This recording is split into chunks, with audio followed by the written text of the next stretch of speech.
Yes, we are live, Shimri. Okay, hi everyone. So thanks to GMAT Club, I'm so excited to be here. This session today will talk about interview prep for London Business School and INSEAD.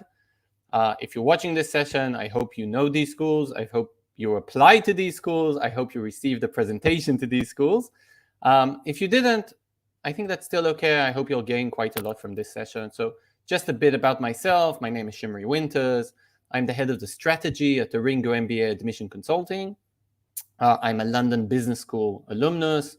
I used to interview candidates for London Business School for 8 years. That's a bit about me. This is my only marketing slide. I'm very good at marketing. So ARINGO MBA Admission Consulting, we are really good. We help candidates, regular candidates, get into top schools. We do all these things that you can see, from chances estimation till scholarship help, and everything in the middle, like actually getting accepted into top schools. So that's what, check us out on aringo.com. That's us. And what I didn't say is I'll be reading through your comments throughout the presentation, but at the end of the presentation, I'll also go through all the comments and see, try and answer whatever I can. So, or answer most of the comments. So feel free to start writing down questions throughout the presentation. One more thing about this presentation, my tactic is to try and cover a lot of information quickly, so then I can answer your questions and comments on YouTube. So this is a live session. I will see your questions. Let's get going with it. Okay, so another slide. Okay, we're very good. I told you we're very good. Goodbye. So the agenda. I thought before we dig in to the interview preparation is we just talk, one or two slides about London Business School, one or two slides about INSEAD, and then we can actually look at both interviews. They're actually quite similar, with little exceptions for each school. So London Business School, fantastic school. I think if you speak to people in Asia, in the US, in South America, in Europe, and I don't know which continent, Africa. I was looking for which continent I missed. Great brand throughout the world, ranked at, the top lists of every single list. If you look at the Financial Times, top 5, 6 in every year in the last, few years, ranked number 2 in the world right now. Again, amazing school. Obviously, London Business School is based in London, and that's where the main campus is. There's also a campus for executive education in Dubai. And that's about it. Just a few stats kind of thing. So the MBA program, and again, this discussion is mainly around the MBA program, although London Business School also offers Masters in Finance, Master in Management, Master in Financial Analytics, and Executive MBA programs. The programs start in September only, and there's a couple of rounds to apply. Where round 1 is 1 year before the application. If you're on this session for interviews, you know all this. What do you need to do to apply to London Business School? Well, there's a few prerequisites. First of all, for every top MBA, any top MBA program, you need to have a minimum of work experience. Most programs is 2 years. Some programs actually ask for 3 years minimum. Another thing is to have an undergraduate degree. I have to admit that I've had candidates for London Business School and for INSEAD without an undergraduate degree, but these were very unique candidates with an exceptional life story. You will need the GMAT. There's no GMAT waivers or GRE waivers. You need one of these exams. And if English is not your mother tongue or you didn't study in English, you will have to pass IELTS or TOEFL or PTE, one of these English exams. Let's say you have these prerequisites. Now you just need to apply to London Business School. There's usually one essay and maybe one optional essay as well. There's some online application stuff. There's the CV. You need 2 recommendations, paid application fee, and get your transcripts, and that's it. You can apply. Now, I copied here the process from London Business School. They've made it really simple. You submit your application, and then you are they decide if you get interviewed or you don't get interviewed. If you get interviewed, then there's a decision if you pass that interview and you get an offer, or you don't get an offer. So it's quite simple. Let's look at INSEAD. Again, I'm running very, very quickly, but you can start asking me questions on the side. I can see someone's written one question or said it's okay, so great. If we look at INSEAD, again, one of the most respectable brands in the world. I speak to people, again, from all continents, from all countries. They talk about INSEAD a lot. INSEAD's been going on 50 years. It actually has 2 intakes, so you can start your studies both in September or in January. Very similar intakes, but the January intake has another 2-month internship, and the September intake doesn't. Check out my other presentations about London Business School and INSEAD. I go through all this in great detail.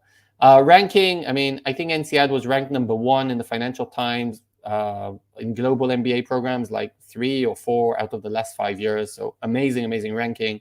2 main campuses in France and Singapore. Many rounds, because like we said, there's 2 intakes and each one has 4 rounds. So actually there's 8 rounds every year. Application very similar to London. It's just longer.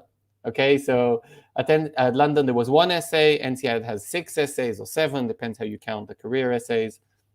You need a resume, you need 2 letters of recommendation, all the prerequisites identical to London. And the process, although they have a longer infographics, it's the same process. Basically, you apply and then you get a decision. If you're selected for an interview, then you interview and then you get a final decision. So that was very quickly about London Business School and about INSEAD. I already have a question, so I'm actually going to answer it because I was going to say something like this about the pass rate of London Business School and INSEAD. So you can look at the total rates. They're around 20-something% of pass rates to these, acceptance rates to these schools. And I've spoken to London Business School and to INSEAD admission members, and they both gave me like an answer which I really like. Basically, there's a 50% chance of getting an interview and a 50% chance of passing the interview. Okay, but remember, that's a global statistics regarding everything. And if you have a unique profile, if you have a diverse profile, if you have a high GMAT, if you have an interesting life story, then your chances are obviously higher to receive an interview. If you have a great application, you worked with ARINGO, it's amazing. And if you interview very well, if your communication skills are very well, if you pass your message in a nice way, if you have a good rapport with your interviewer, obviously your chances of passing the interview are higher than 50%. Okay, so in a global way, when you look at their stats, it's 50%. If I look at our stats, like we help a lot of people prepare for the interviews, they're much higher than 50% when you actually receive the interview. But that's another story. Check out our statistics on aringo.com. Okay, great. Before we touch the interviews, there's just one little new component that both schools have introduced, if I remember correctly, 3 years ago. Both schools use the same platform called Kira, and they both have video interviews. The main difference is that INSEAD, once you apply to INSEAD, you need to now submit a video interview, which I'll explain. And at London Business School, it's you only need to submit it if you reach the interview stage. So at INSEAD, everybody submits a video interview. London Business School, only the 50% that receive the interview. What is a video interview? Well, actually, it's pretty basic. And you go online to the system, you see a question, you have 40 seconds or 45 seconds, depends which platform, you can see here the details, to think about your answer. And then you have, I think it's 90 seconds to, sorry about that, 90 seconds to, or 60 seconds, depends which school, to answer your answer. And usually you have, at London Business School, you have the first question and the second question is random. The INSEAD, I think the questions are more random. Again, you can check us out on, just Google ARINGO video interview. You'll find so much information about this. Easy. This isn't a huge portion of your total amount of effort for the schools. A lot of people ask me, so what's the weight of this video interview? And actually, I've talked to many admissions and I haven't received a clear answer. So it seems like it's between 0 effect and very little effect. And I don't think this will make a huge chance, because a huge difference, because at London Business School, they've already invited you to an interview, and now a lot of weight is on the interview itself. And at INSEAD, again, if your application isn't very good, I don't even know if they'll dig into your interview, a video interview, too much. If your application is wonderful, again, it's going to be very hard to ruin this video interview. So again, I would take it very seriously, but it's not the, it's not where the heavy points are. Okay, that was the video interview. That's it. So all that talking very fast brought us to this moment, which is how to prepare for an interview. Yay! So what's the interview? Again, money time. Okay, you've made it. You've passed the first stage. Okay, they've read your application. They liked your application. The easiest thing is to not invite you for an interview.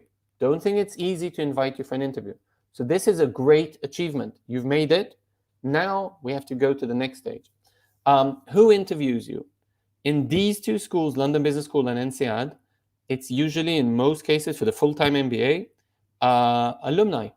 So people just like me who finished the degree, it can be a year ago, it can be 20 years ago, it can be 50 years ago, are randomly or less randomly, they were volunteered or they were asked by the school to interview candidates, and they will interview you. The reason I say this is a lot of times you might know someone who knows one of these interviewers. You might look them up on LinkedIn and you might have some kind of connection to these interviewers. And before COVID times, all the interviews, or most of them, used to be face-to-face. And therefore, you used to interview with someone from your country or even from your city. Obviously, today, there's more flexibility about that because most of the interviews are conducted online or via Zoom or something like that. I just wanted to mention, if you're taking this London Business School INSEAD, how to prepare for an interview, and using it for other schools, that in other schools, usually it can be alumni that interview. It can be a second-year student in a lot of the American schools, and it can be a member of the admission committee. Okay, so it really depends which school.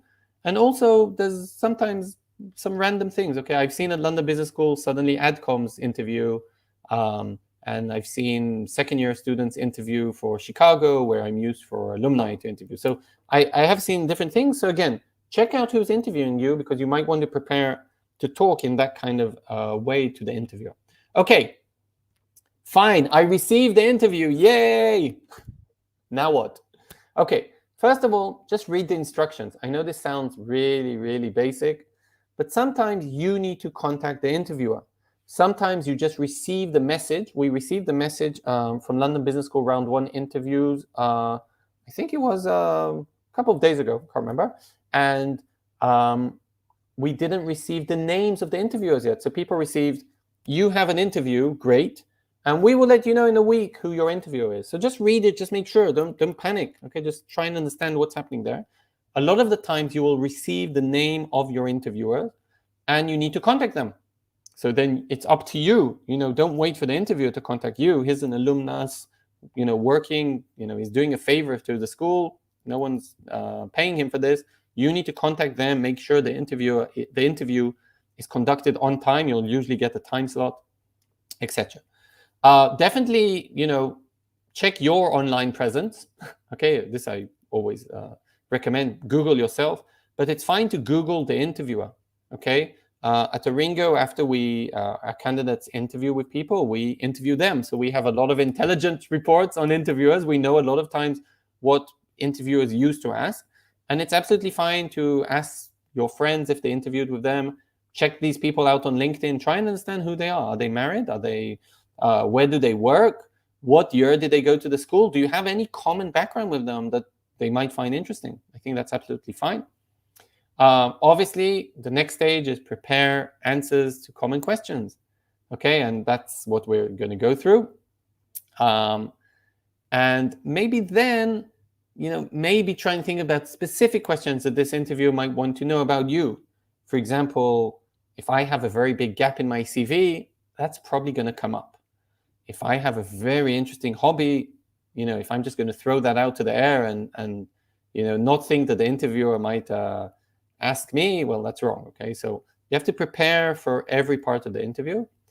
INSEAD have 2 interviews. They're pretty straightforward.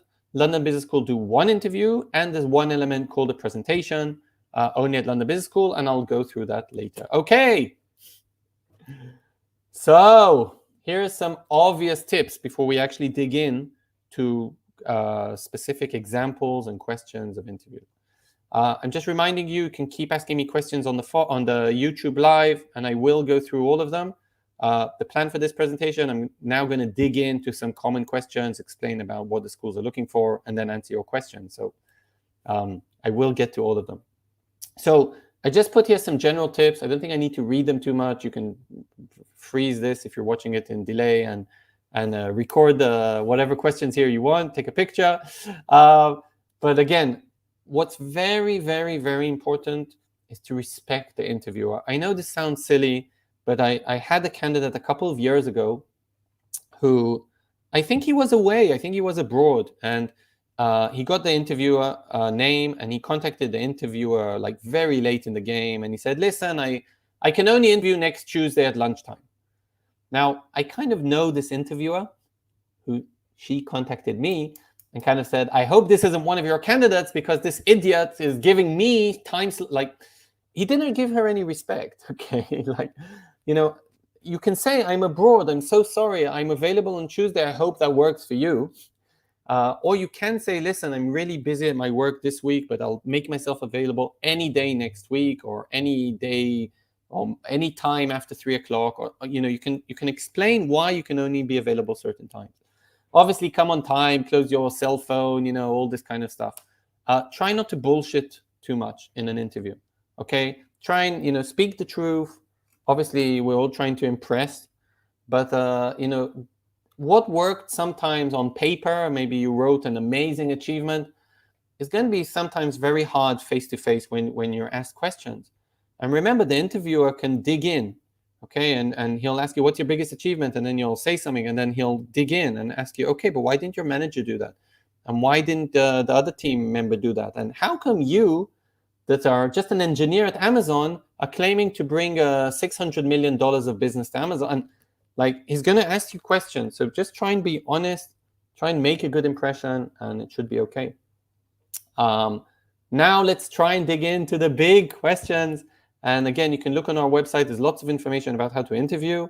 But the big 9 questions we'll look into, and the big 3, of course, you know, why do you want an MBA? Why our school? Okay, which is very different when you ask why INSEAD or why London Business School, and why now? Okay, so those are the big 3, the big 9 questions. Okay, so again, I told you after every interview, we check out with our candidates what they were asked. So far, we have 5,000 interviews plus on our platform. We have many more, actually. I don't know why that number is there. And these are the 9 most common questions. Now, again, this isn't to do with LBS or INSEAD. This is for both. And I think we'll dig into each one of them. So let's just dig in.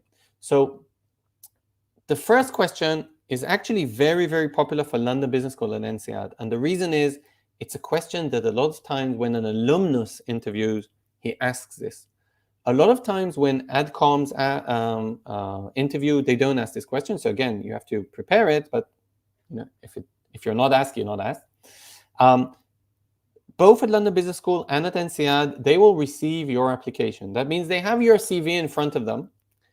Still, they will probably not invest too much time in reading through your application. Again, even if they read it, okay, you know, it was yesterday, I read through it very quickly, but I still want you to introduce yourself. I've seen here many mistakes.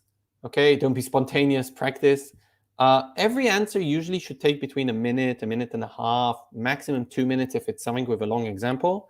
This specific question can take 3 minutes, okay, to answer it. Maybe even 4 minutes if you have a very interesting career. Never past 3 or 4 minutes, okay? So never past 3 or 4 minutes. Keep some kind of chronological order. There's no right or wrong. I've seen people start like this answer with, okay, let me start at 18. I went to university. I really wanted to study law, and then I studied law and became a lawyer, and then I worked. Okay, so chronologically from 18 till today. I've seen reverse chronological order, works perfectly. Okay, great. So today I'm a lawyer, and I work in the biggest firm in Germany. I've been doing this for 2 years. Beforehand, I was whatever, legal clerk. Before that, I was at university, and I also like to volunteer somewhere. So I've seen this reverse chronological order. That's fine. Or I've seen this as well. You can start with your present and just say, hi, well, I'm Shimri, I'm 28, I wish, and I'm a lawyer at the biggest legal firm in Germany. Let me tell you about my how I reached here. At 18, I went to study, then at 21, I finished, then at 20, okay, so that can work as well. What I would say is, I don't just repeat your CV, you need to repeat the headings, okay, your titles, but I think it's very important to try and focus on why you made the moves, why you made the decisions. So at 18, I really wanted to change the world. I wanted to get a nice infrastructure, and I felt that, if I study law, that will give me the right tools. When I was 22, I understood I didn't want to be a lawyer. So then I wanted to work in a global company, and I went to work as a business development manager at Amazon. After 3 years, I was offered a promotion and a move to France. And that's why I decided to move to France. Or after 3 years, I decided I want to work in a small startup, which is why you can see I left Amazon for a startup. Okay, so what I'm saying is, don't just say, then I moved to, no, explain why you did that certain move. Now, a very nice way to finish this, walk me through your CV, is kind of to explain why you're here today. And the way to do that is, and now I'm ready for my next challenge, which is an MBA. Okay, or now I really would like, you can hint here about your career goals, you can talk about why MBA, or you can just kind of mention, why, I'm here because I'm ready for an MBA. Please ask me, about my ambitions for an MBA.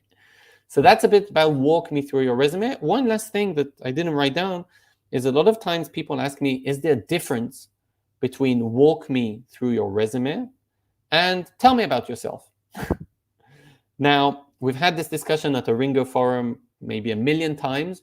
90% of our consultants say, yes, there's a huge difference. Okay, I'm the one who says no, so I'll explain both views. So a lot of times, tell me about yourself. They're saying, forget the chronological order, forget, explaining every single job. Just tell them who you are, kind of thing. Okay, I'm 28, I'm a lawyer, I'm in Germany, and how did I get here? I studied in university, I moved to Amazon. So, and my view is, it's kind of the same, but again, the emphasis should be a bit different. You should less talk about the exact position and what you did in each job, and just give kind of a bigger flow and a bit more about who you are today and what you do in your spare time, maybe, and something like that. So that's maybe a bit of the difference. But again, in both, you kind of need to practice walking through your past in a chronological order. Okay, I can see there's some questions on the chat here at YouTube Live. Keep asking them, and I'll address all of them. So we've done 1 out of 9, big 9 questions. And again, as you can see, I'm kind of trying to keep the answers both for LBS and INSEAD. I don't think there's a difference in walk me through your CV for LBS or INSEAD. Okay, so now we'll start talking about some specific differences. Okay, so why MBA? This is a big question, and I've actually put here in the same page, why us? And the reason is, I think most, well, actually, I haven't done statistics about this, but I'm just going to lie and say 70% of interviewers will ask you why MBA, and then they'll move on maybe to career goals or something like that. And only 30% will ask, okay, but why London Business School or why INSEAD? Don't leave this up for grabs, okay? When you answer why MBA, you already try and insert into there why this specific school, okay? Don't even wait for that. Just insert already when you're answering why MBA, why you want INSEAD, why you want London Business School. And again, you have to practice this, and don't go into, oh, that's such a good question, let me think. No, think about it at home. And don't say something like, well, because it's an INSEAD. Of course I want INSEAD. Because it's INSEAD, no. So when you ask why MBA, you need to have a few reasons, okay?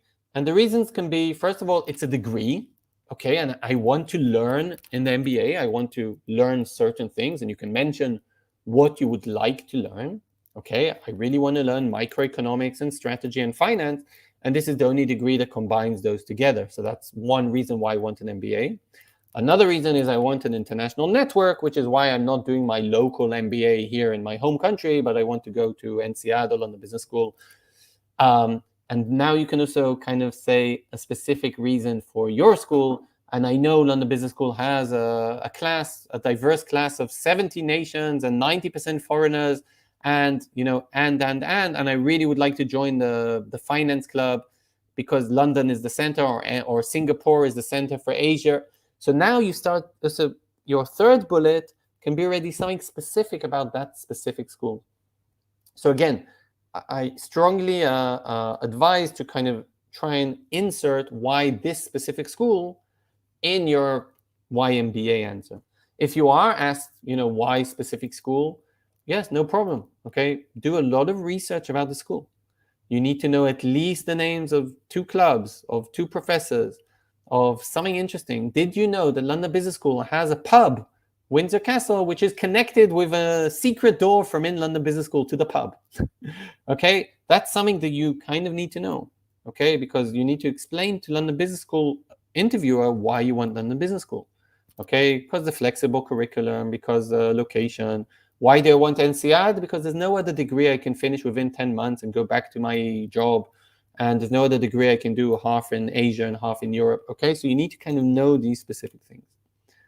Wow, I'm talking very quickly because I'm going to answer all your questions at the end. So let's continue. I think after the interviewer has asked you, okay, so tell me about yourself, why MBA, they might ask, okay, let's dig in now a bit to you. And you can do this in many ways, okay? You can say, okay, tell me about a typical day at the office. Or tell me what you're most proud of. Tell me what you didn't like last week. Or tell me about your manager. So now they're digging into your professional career. What I like when people answer these kinds of questions, so just for the sake of this discussion, let's say he's asking you, what's your biggest achievement? What's your biggest failure? Or what are you most proud of, or whatever? I like when candidates answer with a clear structure. And you can Google, there's a nice star structure for the consulting people on this YouTube. I have my structure. It's very similar, the Shimri structure, whatever. I love my trademarks, which is basically giving a background, okay? The interviewer doesn't work with you. He doesn't know what Deloitte do in audit, okay? They have no idea what an investment banker does in Holland. Give some kind of background. Now, it's not an interesting story if there's no complication, okay? I like to call it Hollywood, okay? Otherwise, I'll fall asleep, okay? So give me something complicated. The client hated us. Why? We missed all the deadlines. We lost them a lot of money, and they're blaming us for everything that happened to them.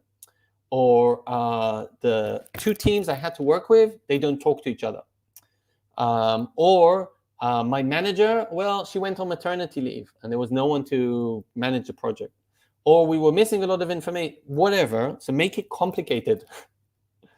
Okay, so now you've given me the background and you've explained why this is a very complicated situation. Now tell me what you did, okay? Because it's your achievement, or maybe your failure, okay? So what did I do? Well, first of all, I went to the client. I created a good relationship with them. I understood what bothers them. I tried to come up with a project plan that satisfied them. Then I went back to R&D. I showed R&D what I think the client would be happy with. R&D managed to do 80% of that. So I went back to the client.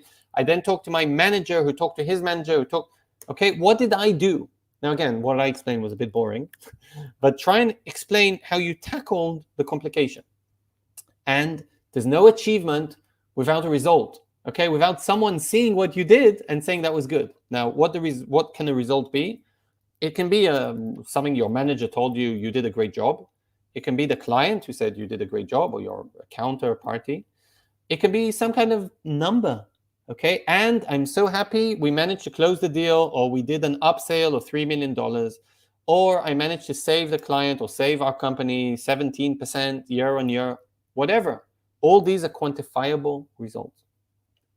Last but not least, if you are asked about some kind of failure story, or what would you have done differently, don't forget to mention at the end what would you have done differently.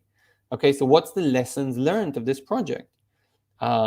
In retrospectively, I should have communicated to my manager every 2 days, the problems of the project, and then he wouldn't have been surprised 2 weeks later to understand that it's all going really badly.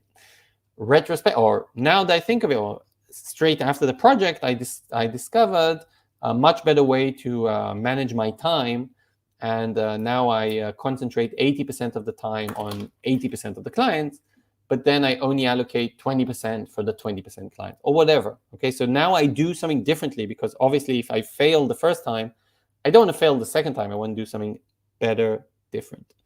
Okay, so that was how to tackle an achievement failure. Again, these are the most popular questions at both INSEAD and London Business School. Let me just go back a bit to a few other questions here at the big 9. I didn't write a whole slide about them, but I think they're interesting. So we answered the walk me through your CV and why MBA and why London Business School. Usually the next question there would be around the career goals, okay? And a lot of the candidates have clear career goals on paper, but when you interview them, they start mumbling a bit. Well, I don't really know what I want to be when I grow up, but I know INSEAD's very good at consulting. No, I didn't ask you what INSEAD are good at. I asked you what your career goals are. And those are very different things. So what I would like to know is I would like to know what your career goals are. Now, first of all, you can't write something in your application and then write something and then say to me something different. So it has to be correlated to what you wrote in the application. Second thing is some advice to your application. This has to make sense. Okay, so today, if you're a software engineer and your career goal is to be a marketing manager at Procter & Gamble, if you've only coded C++ for the last 4 years on billing systems, I can't really see that. I can't see the direct connection. It's okay to say you want to do a career shift, but show me a direct connection. Well, I used to be a software engineer, then I was promoted to a team manager. Now I want my MBA to go and do a few more business roles, for example, a product manager role at Amazon. Okay, that's a clear career goal, and long-term, I'm going to found my own startup. So that's a clear career goal. It makes sense. It's connected to my past, to the why MBA, and what I want to do in the future. How do you answer this? You can start with your long-term career goal. In the future, I want to found a startup. Short-term, post-MBA, I'm going to work at, you can do that way. Or you can just say post-MBA, I'm going to be a product manager. So you decide how you want to present this. Just remember to connect it to the MBA. If you weren't asked why MBA, this is where you can also insert your why MBA. So if after walk me through your CV, they ask you, okay, what are your career goals? So you can say, well, post my MBA, I want to be a product manager. And in the long term, I want to found my own technology company. In order for me to do this, I really want the MBA to strengthen my business education, to get an international network. So you can connect the missing questions kind of thing in the career goals as well.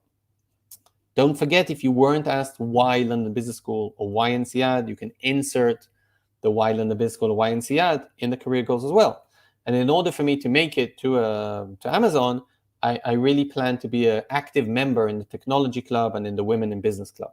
Okay, so I now just threw 2 very popular clubs from London Business School, okay, to that. So we discussed biggest achievement, but a lot of times the interviewer might say, like, what are your 3 biggest strengths? Or what are your strengths in plural?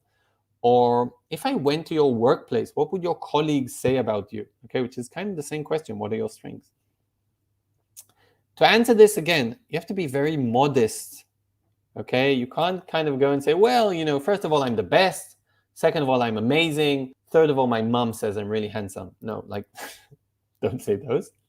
Okay, but you can say, listen, we actually have a 360 at my work, and I get a lot of feedback.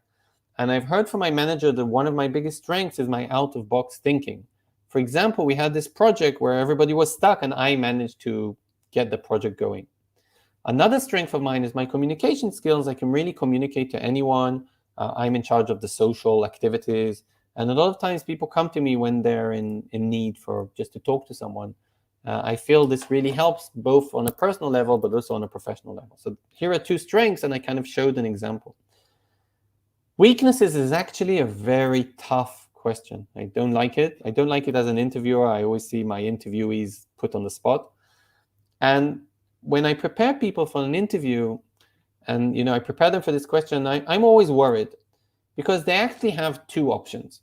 Option number one, I say, I call it the shooting in the foot option, which means, discussing a real weakness that will actually make me look less good. Okay, so what's your weakness? Well, I'm less good with big numbers. I'm not very analytical. My language skills aren't good. I'm not a people's person. Now, all these might be true, but if you say this to an interviewer, you're not really presenting yourself in a very good way. So I call that the shooting in the leg, the doing something, the harming your interview. On the other hand, the second type of a weakness is the cliche weaknesses. Well, I work too hard. I don't have a good work-life balance. I'm always at work. I'm too good. I don't know to say no, okay? So these are the cliche weaknesses, right? Now, which do you choose? Between those two, to be honest, I actually prefer the second group. So try and prepare something like that that doesn't sound too bad, okay? Well, to be honest, a long time ago, I didn't know to say no to people. I used to take on a lot of work. I used to work 20 hours a day, 6 days a week. And to be honest, I really thank my boss that called me and he said, listen, you won't be able to carry on like this. You need to know how to say no. You need to prioritize your tasks. And at 10 o'clock in the evening, you need to know how to go home. I really took this feedback. And today I feel I know how to manage my time and manage my tasks in a better way. So I showed some kind of weakness, but I straight away made it into my strength today. Okay? You can always use kind of a long time ago. So when I came to this job, I didn't know should I work on the big clients, on the small clients, and I just used to give them the same amount of time. And after a couple of months, I saw that actually we're losing money because the big clients where the big money is coming from are not getting the right attention. So now I've changed the way I work. I give the big clients more attention. The small clients, I kind of give small attention. Worst case, I lose some money there. And overall, my boss is happy and I'm happy. And okay, so I showed I did a mistake in the past, but today I'm much better in this. The last question I've seen more and more, I have to admit, less at INSEAD. I've seen it a bit more at London Business School. This is a popular question when admission committee members are interviewing, but again, at these schools, that usually doesn't happen so often. And a lot of times they ask, okay, is there something we should be worried about? And this is another kind of weakness question, and it's not a fair question to ask, but they ask it. And I think this is a great opportunity to show that you understand that there might be some kind of weakness in your profile, but you kind of can have done much better than that. So, well, yes, I think the admissions committee can be a bit worried for my 680 GMAT. I understand this is lower than the school average. Nevertheless, I think I've shown that in my undergraduate degree, I was a cum laude, Dean's List, merit for 3 years. And, I've taken 10 courses since, and I've done top 10% in all the courses. I'm really academic. The GMAT, I did do it while I was working 100% of the time and volunteering in 3 places. And that's why my GMAT wasn't so high. But, when you just look at my profile, maybe the admission committee is a bit worried about that. Another thing is, yes, I am married with children, but still I'm dedicated to this program. I don't know what else. Yes, I did have a gap of 1 year, but I took this 1 year to do a lot of volunteering, to travel the world, and just to kind of get energy for the next few years of work. And don't worry, I'm not going to run out from the MBA in the middle. Okay, so I would address something that's obvious on your profile. Just be prepared to answer these questions in an honest way. Okay, very honest way. Okay. Remember, London Business School also has a presentation. We'll talk about that in a sec. But at the end of the interview, I would also prepare 2 or 3 questions to the interviewer. And the questions shouldn't be too difficult. So I remember once when I interviewed for London Business School, someone actually asked me, do you know how the Brexit will reflect the economy? He asked me, and I was like, I'm interviewing you, not, why are you asking me this quite tough question who, economists and professors and Nobel Prize winners don't know the answer. Okay, so don't ask such a difficult question. Know who the interviewer is and don't forget to ask them questions that are relevant for them. So if the interviewer is very, very old, okay, he went to INSEAD 30 years ago, you might not want to ask them what's new in the school. Maybe they don't know, okay? But it's for an alumnus, they would always like to tell you about their story. So you can always ask them something personal, like which course did you like the most? Or looking back, what do you remember as the best? Or if you had one tip for me, what do you think I should do? There's so many electives, there's so many courses, so many things, give me one tip. So try and ask very clear, defined questions that the interviewer, especially if he's an alumnus, like a London Business School or INSEAD, can give you from their experience. By the way, if an admissions committee member interviews you, they don't have an MBA from these places. So, you can't say, what was your biggest, what was your best experience? You can ask, give me one tip or something like that. Okay, so that was just about the questions to the interviewer. So INSEAD people, you can go and get a glass of water. Now I'm just talking about London Business School. They actually have a unique element called the presentation. And at London Business School presentation, it usually happens at the end of the interview when you've already been asked the big 9 questions. By the way, I didn't mention that the big 9 obviously are not mandatory, and any interviewer can ask you anything. But what we've seen is if you prepare those, you probably have 70 or 80% of your interview sorted. So London Business School have this presentation stage and or model. And what it is, it's a question that you haven't seen before. Okay, so you can't prepare it. And what they want to know is they just want to see that you can make an argument on a newly discovered topic. Okay, now you might not know anything about this topic. And you might not have clear views, okay, about this topic, which is fine. And by the way, the interviewer might know nothing about this topic and might know a lot about the topic. But all they want to see is that you're making kind of sense. Okay, now I've seen many, many mistakes at the interview stage, at the presentation stage. And I want to give you some of the common mistakes I've seen. So first of all, I think the most important thing is presenting the topic. I know it sounds like very, very basic, but if you don't present the topic of the interview, of the presentation, you might not be able to, the interviewer might not be able to understand what you're talking about. So let me just explain to you how it works. The interviewer gets a page with 5 topics. Now he might look at the page, he might not even look at the page, he might just say, topic number 3. So you need to present the topic, and you have 5 minutes to present the topic. Okay, so the interviewer will give you the question and leave you alone for 5 minutes. And then you need to present. So the first thing is to tell them what you're presenting. I've been asked to present as the new pension manager, head of investments. I was asked to present my new methodology for investments in the next 5 years. Okay, so I'm presenting the topic, whatever topic it is. The next thing is give me a couple of things, give me a couple of ideas. So as the head of investments, obviously the pension fund, the most important thing is to keep pension money. I don't want to lose the money. So my first methodology is going to be to do very safe investments with 80% of the money. The second thing is I do want to get high returns for my investors. And therefore, with 20% of the money, I'm going to go for less safe investments, for example, venture capital investments or whatever, cryptocurrency. The third thing is, as a pension fund, I think I'm going to be, the communication is very important. And I'm going to keep communicating to our investors and to our pensioners the different strategies of our investments. I'm going to actually hire a communication manager. And every month, I'm going to do a newsletter with all the news from our pension fund. Okay, so I gave you a couple of things of what I would do as the pension fund manager, investor, whatever, investment manager. And the last thing is conclude. Okay, conclude your presentation. Well, in conclusion, I was asked to present why, different topic now, why oil and gas are terrible for our economy, although they're the cheapest energy source right now, and why, as a head of Shell, I'm actually going to move into alternative energy. Great example. So I gave some kind of conclusion, I gave some kind of ending, okay? Start, middle, ending.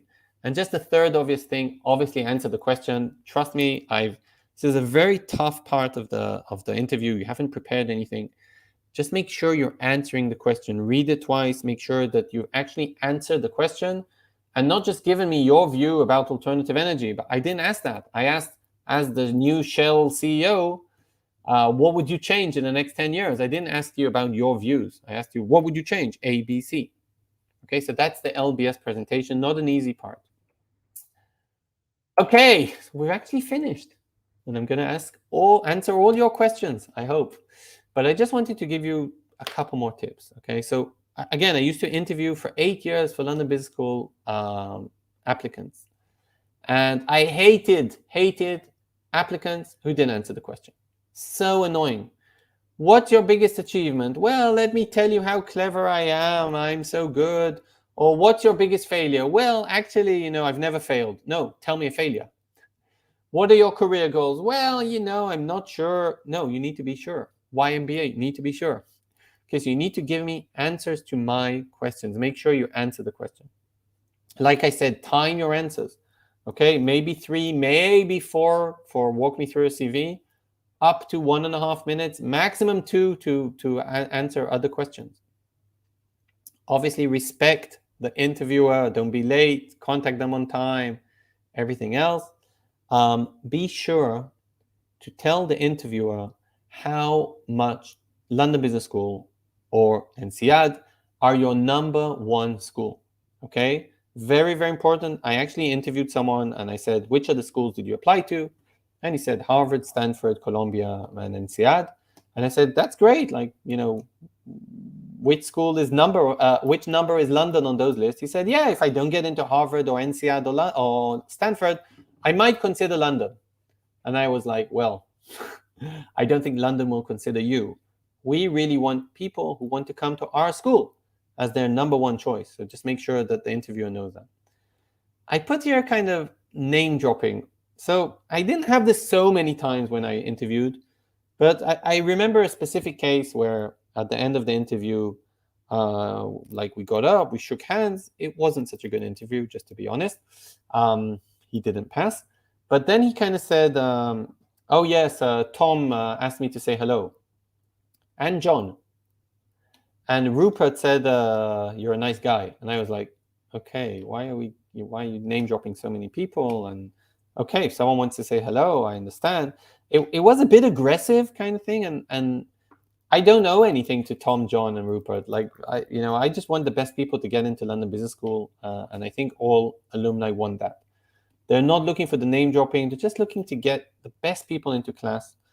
To be honest, if there's one thing I used to look for when I used to interview people is, would I like this person to be in class with me?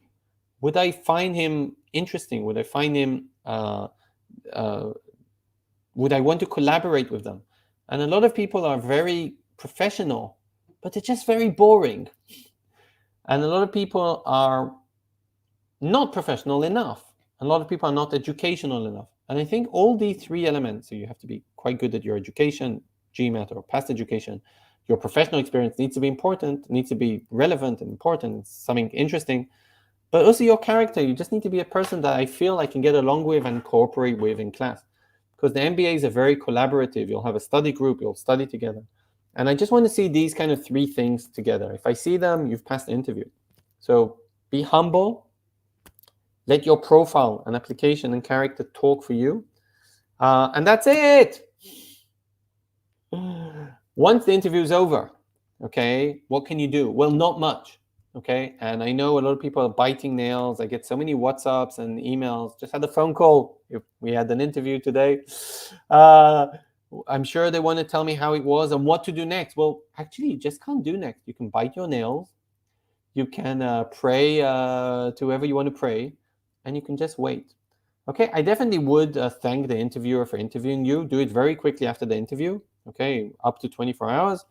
Thank you so much for devoting the time. Thank you so much for making a stressful situation so comfortable or so nice, so pleasant. Thank you for sharing an example and give that specific example so he can see you're not copying and pasting something. But basically, that's it. If you hear the result from the school, whether it's a bad result or a good result, then you can perhaps, if you have the email of your interviewer, which doesn't always happen, you can contact them and say, listen, I'm really disappointed. I actually got a rejection letter. If you have any feedback for me, please let me know. Okay, or I'm amazing. I got in. Do you have any feedback? I would love to meet. I have to admit that a lot of times interviewers, again, they don't work for the school. They do this on their time.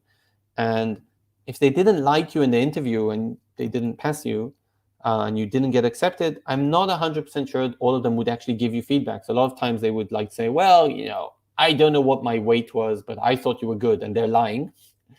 But it is what it is. Okay, that's more of a character of a person. Some will give you feedback, and why not to get feedback? Also for the MBA and generally for life. This is someone experienced that interviewed you. So that's it. Check us out on ARINGO.com. You have my email here. I can always help with interview prep and with applications. If you want to drop me a line, feel free, but send me your CV and GMAT score as well, so I know who you are. And now I'm going to drink some water and answer your questions. Yay, here's my water. That was me drinking. So I'm going to look through all your questions. Remember, this is a live YouTube session, and I'm going to look through all your questions. So first of all, thank you. If someone wants to drop off, thank you very much. I really enjoyed this, and I really wish you the best of luck, especially if you did receive an interview for London Business School or INSEAD. Best of luck. And now let's go through the questions. Okay. So first question actually is nothing to do with the interviews, but don't worry, I'll answer everything. So I like this question from about being self-employed. Okay, so if you're self-employed, first of all, schools like this. Don't worry about it. Okay, the fact that you didn't work at Deloitte as an accountant is an advantage because there's many accountants from Deloitte. So just tell us about your profile and career, etc. But the question here is about, I'm not going to read your name, so it's a bit more discreet. The question here is about being self-employed, which references can a self-employed candidate bring? And this is a very big question. I've had it many times. I think maybe 15, 20% of my candidates are self-employed. And their answer is whoever you have. It can be a co-partner. It can be a client. It can be some kind of lawyer or accountant that you work with. It can be a board member. It can be, worst case, someone from your past, someone from your volunteering, someone from your university. Okay, so the answer is whoever you have. Very good question about international experience. So I have to admit that these two schools, London Business School and INSEAD, do put a big emphasis on your international experience. Now, international experience doesn't mean that you went to live in Germany for 4 years. It doesn't mean that you relocated. It does mean that you've worked with international teams, that you have some kind of international exposure. This definitely, if you don't have any international exposure, this definitely can affect your chances at London Business School or INSEAD. It can affect your chances of receiving an interview, and it can affect your chances of the interview itself. How do you overcome this? Well, try and see if you do have international experience, and if not, just try and mention how well you communicate with teams from other backgrounds. Maybe you work for an international company and there was a team from Pakistan. Maybe you work with someone that came from another county or another state and spoke another language. I don't know, but try and show that you can communicate with different profiles than you. How long should the answers be in the interview? I think I answered that. Around a minute and a half would be amazing. And walk me through your CV, 3 or 4 minutes. So can the interview get technical? That's a good question. The answer is yes. The interview can everything. You decide how to continue this sentence. Can the interview? Yes. So first of all, the interviews are in English. And I've had interviewers which are from a local country speaking to a candidate from the same country. And the interview wasn't in English. Okay, so it was in in Switzerland, it was in Swiss, or in French, or in Swiss, in French, or in German, or in I don't know where. Okay, in Mexico, it was in Spanish. And let the interviewer do whatever they want. Okay, so the fact that it's supposed to be in English, you're not going to comment to the interviewer. Okay, he or she need to lead the interview. Can the interviewer get technical? Yes. If they ask you about your work and you say, well, I'm a corporate lawyer and I work on cases of big, I don't know, technological companies, and I recently represented Google in front of the court. They can say, wow, that sounds amazing. Let's dig into that. Tell me a few more things about that. Who did you work with? Who was your counterparty? What did you do? What were your argument? Of course, the interviewer can do whatever they want. And if you say something interesting, they might want to follow up on that. So interview can go in any direction. Again, prepare the big 9, but that's just the beginning, right? They can definitely dig in. What's a good GMAT score, and can this affect your chances? Well, the answer is yes. Again, this is nothing to do with the interview. I think this is to do with getting the interview. London Business School and INSEAD average GMAT scores are around 710. And if your GMAT is above this score, then your GMAT is above the average.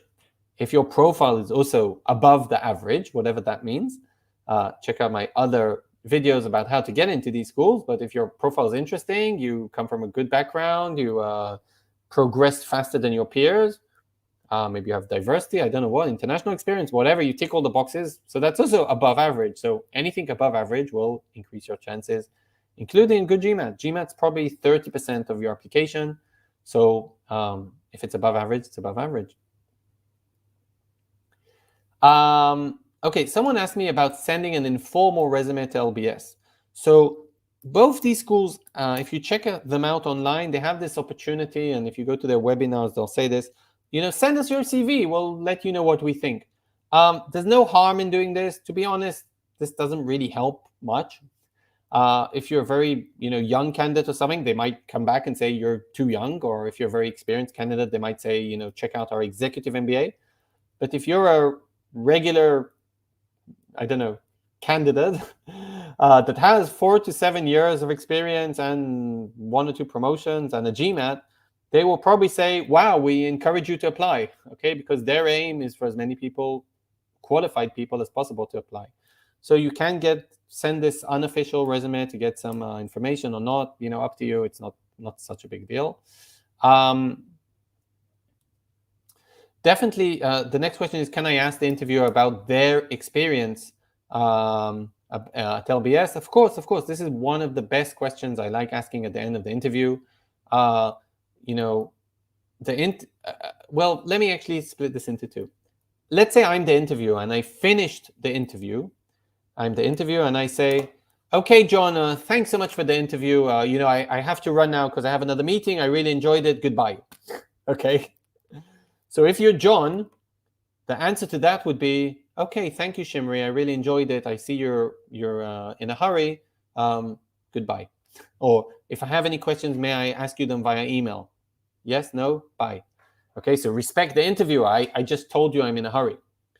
But if I'm just saying like, oh, John, well, that was the interview. We're finished. Like, you can be more relaxed now. Would you like to ask me any questions? So I'm actually asking you to ask me questions. And now the answer should be, oh, yes, thanks so much, Shimri. I would like to ask you a question. And I think one of the most popular questions are, can you tell me about your experience? So definitely, if, tell me about your experience or something that you liked at the school, etc. So I think that's a very legitimate question. So the Lbs presentation topics, now I have a question. Are they customized on the background of candidates, or they're random? Completely random. Okay, so the way it works is the LBS interviewer will receive 5 topics, and he will choose one of them. The way I used to choose the topics, I used to look at the page, and I think I usually used to choose just the shortest question because I wanted to make it a bit easier for the interviewee. So I just, if I used to see one that has 5 lines and one that has 3, I used to choose the one with 3. That was very random. Sometimes I used to just go 1, 2, 3, 4, 5. Or I used to, I think I once asked my interviewee, choose a number from 1 to 5. So it's completely random. The chances that this topic will be something around your profile are slim. Okay, so most chances are it won't be around your profile. And you can't prepare for this. So all you can do is you can prepare with random questions. And all you can do is remember the structure. I was asked to present about XYZ. My answer is 1, 2, 3. To summarize, I was asked, okay, so that kind of structure, and at least you have a clear structure. Now, I hope the answer makes sense. Okay, just a few more questions to go. I think we have 4 more, but if you have more questions, I'm still here. This is a tough question. Is the presentation can be called close to producing an argument in favor of the topic? Yeah, I think I understand your question. So yes, some of the questions, some of the presentation topics can be like, are you in favor of X or are you against it? Let me give you an example. One of my topics I remember were, you are a CEO of a company and your shareholders are telling you that your only job is to maximize shareholder value. Do you agree with this statement? Okay. So I was asked to present, should CEOs only maximize shareholders' values? In my opinion, no, this isn't their only task. Yes, they should maximize shareholders' value, but they have to be responsible for communities. They can't lie. They can't cheat. They have to make sure that their workplace is a good environment and a safe environment. And again, the shareholders might think short term, but you need to think about the brand of the company long term. And if the shareholders get a bit of money, but then no one wants to work at my company, that's not good. So I need to think about lots of other things, and also how do I maximize shareholders' value. To conclude, I was asked, should CEOs only maximize shareholders' values? In my opinion, that's definitely a big part of their job, but not the only part. So here I gave you my argument. I gave you my opinion about the question. By the way, the interviewer might think differently, but the presentation wasn't about the interviewer, does he agree with you or not? That's not the task. The task here is, can you present in a clear way a new topic? And I think I did. I hope I did. Another question is, will you get admitted solely because of your interview? Tough question. So you've passed the first stage, okay? They've screened your application. They've screened your CV. They've screened your recommendations. They wanted you to get interviewed. I would say this. If your interview is perfect, you got into the school. If your interview is terrible, you're out of the school, okay? If the interview was mediocre, now they might go back to your original application and compare your total score, okay? So there isn't always a score, but let's think that the score is between 1 to 5, okay? 5 being amazing, 1 being terrible. So let's say you got a 3 on your application, and let's say you got a 2 on your interview. So now they're saying, okay, let's give a 50% to both of those. You have a 5, and the threshold is 6. So you had a mediocre interview, and you didn't pass. But if you would have gotten a 3, which is a mediocre plus interview, maybe you would have passed. So again, amazing interview, yes, you've passed. Terrible interview, no, you haven't. Somewhere in the middle, well, it depends on the other interviewees, on other people around the world, on other candidates. Okay. So someone's asking, well, this is a bit late, but asking, is my presentation only aimed for MBAs, or is it for other schools as well, other programs as well? It's very, very similar for other programs as well. Okay, so also Master in Finance or Financial Analytics, same process, same application process. You might have an interview with very similar questions. Obviously, in an MBA, there's more managerial questions, and in finance degrees, there'll be more finance questions. In younger programs like Master in Management or Financial Analytics, no one's going to dig into your work experience because these programs are for people with very little work experience. So again, there are a few adjustments, but it's very similar. Okay, I think I'm down to last 3 questions. I'm still working on my GMAT score. Should I apply for round 2? Oh, come on, I don't know the answer to this. So I would say this. You always want to apply as early as possible when your application is maximized. Okay, so if you can work now on an amazing application without harming your GMAT and get the best GMAT score, so apply in round 2. But if by working on your application this will harm you working on your GMAT, then you're gonna fail. So it's up to you. If you have time to work both on your application and on your GMAT, you should do that. If not. Sorry, I hope that answers it. Okay, last 2 questions. For alumni interviews, does admissions Calibrate the profile in case the interview has a bad day at work. Such a good question. So I actually had this with INSEAD a few days ago. I'll try not to mention too many details. But my candidate rang me after the interview, and all I can say is his interviewer had a bad day. He was rude throughout the interview. It was about 22 minutes. And at the end of the interview, he actually said to the candidate, I don't understand why someone as young as you is even applying for an MBA. So it was a bit rude. And I don't know if the interviewer had a bad day or just didn't like the candidate. That can also happen. To be honest, there's nothing you can do about this. You can't complain to the school. It won't help. You can't complain to yourself. And this happens. You have a better connection with some people and a worse connection with others. And the interviewers are people. And yeah, I had a fight with my wife this morning, and I had a pigeon poo on my window, and I'm really upset because my coffee didn't come on time. Okay, so I may have had a bad day. Obviously, I'll try and be as professional as I can in my interview with you, but that might not happen. All you can do as a candidate is help me as much as possible. You be as polite as possible and hope for the best. But there's nothing much you can do. Hopefully, even if I'm rude and unprofessional, I'll still, give you the same points I would have given you if I'm nice and professional. Actually, I'll give another example. I used to be a very nice interviewer. Okay, I can tell you that. My interviews used to take an hour and a half. I used to smile a lot. I used to say nearly after every answer, wow, that's such a nice answer. Thank you for that. And I used to give a lot of examples from my experience. But to be honest, I used to do this also for candidates I didn't think were very good. Okay, so I used to give a good experience, I think, to the interviewee.